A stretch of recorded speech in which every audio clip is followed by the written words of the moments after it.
The idea of Encased came to us when we decided let's just make a small lockdown film. Let's just have Projit, my brother, act in it. Had shot a film with him before just for fun. That turned out pretty well. So just figured let's just make a film for the heck of it.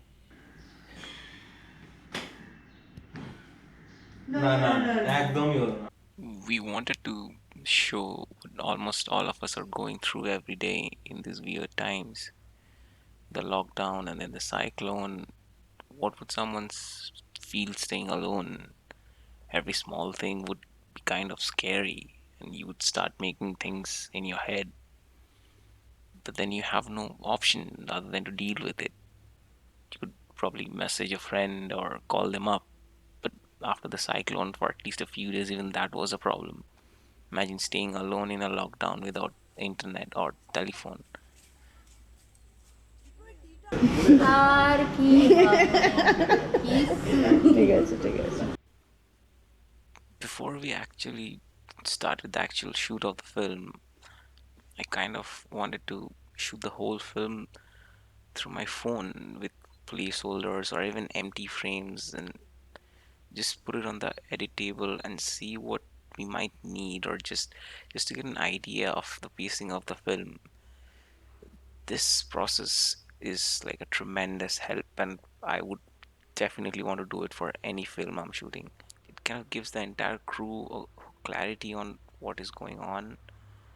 It's like making the movie sort of before it's made, and anything you feel like needs to be done can actually be done like during the shoot. মুখ বার করে দেখতে হবে, বুঝেছিস? That is your light, yeah, so to come out a little bit. We shot the film on my Ursa Mini and the photo lenses I had.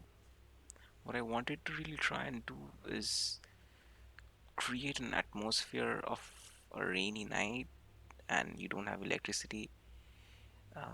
So we used candlelight itself, and like I had one LED light that was kind of the only light we had, and a few gels lying around in the house. Um, Also, I needed to diffuse the light a lot because I didn't really want hard lighting, and the kind we mainly needed moonlight from the LED light anyways because we were using candlelight for our key lights anyways most of the time. We used our cell phone lights as well. We put some blue gels on them, and even then the house was kind of big and we had these wide shots, so uh, we needed to create these small pockets of light, and whatever light we had still wasn't enough. So we had this old fairy lights, small lights that you kind of put up in your house during Diwali or Christmas or parties. So we took them out. We took the warm ones, and my brother kind of had an idea where he took those lights, wrapped it around a board, and put it on a stick, and we put gel on it, and we had like kind of a weird DIY light.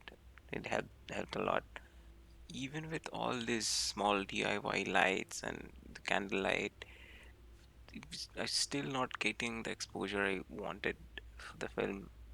All the photo lenses I had were all widest they would go is 2.8, and the only option I had was the 50 that would go to 1.8. So we kind of shot the entire film on 1.8 with that 50 lens. I wanted the film to start with a frame where he's kind of boxed in and we are like kind of looking from the outside looking in.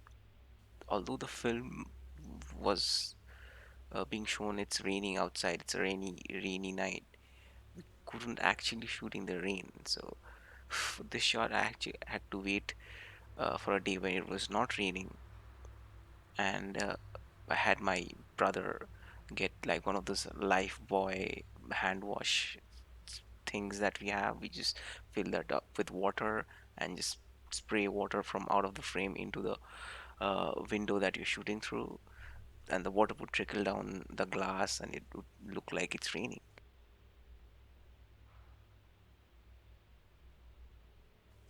For the scene, where he just comes in, sits, and takes out the card for the first time. He goes through the cards one by one till he comes to the devil card, and then we have the electricity go off, and then there's a lighting. Uh, Sounds pretty simple, right? But here is the thing: we were just four people, including the actor.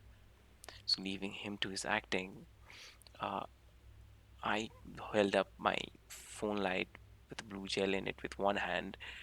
I was pulling focus with the other hand, while Roshni was on cue with like four fingers on four lights, and my other brother Niloy was standing and holding the LED, Right. So because the only way to do yeah. lighting was to just manually turn the LED off and on at certain sequence. So just pulled it off pretty well, and just yeah, we were happy with it.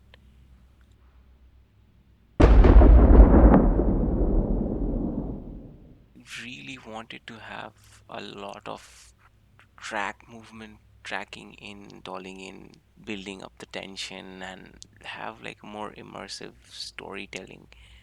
But unfortunately, half of my gear was at my other house. Uh, Most of the dolly was added later in post, and it's that even that is done very subtly without it being too noticeable. The whole film was kind of shot on just with just the tripod, except for like one shot that was handheld, and even the shot where there's a reveal when he comes with the candle and the camera goes past his shoulder. Even that is just done with the tripod slowly, just being tilted in. For the ghost, uh, initially we had planned to just have kind of Roshni inside the blanket, and so when he comes in and he's hiding behind the curtain and he looks at the bed, it's just something that is just growing inside the blanket.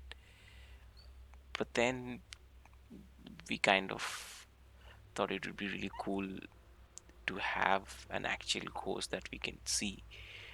So we asked Hafiza, who is our maid, and she was kind enough to agree to act. And Roshni did all the makeup with her kit that he uses for herself, and we kind of wanted to make her like a like an evil fortune teller, dead witch sort of a thing. And she was actually decked up with what she was wearing. There was a lot of jewelry and other stuff that Roshni had put in, but unfortunately, we didn't see much of it because most of just it was dark and we just mainly saw the close up of it. But in the end, it that's what was looking good, and so we went with it. I really wanted to make her look like the old Ramsey brother ghosts that we used to see when we were kids and we used to get really scared of. But unfortunately, we didn't have any sort of prosthetics or anything that we can make any sort of prosthetics with, or any contact lenses. So I just took that entire shot that was probably 78 frames, and rotoed in the eyes and a little bit of scars here and there, and skin. I'm sure there are easier ways to do it, but for some reason it wasn't tracking because it was very dark. Uh, so I just sat one boring afternoon and just wrote out the 78 frames, and the result came out pretty good, and I was happy with it. For the sound, I had Deep the Roop helping me out with the Foley.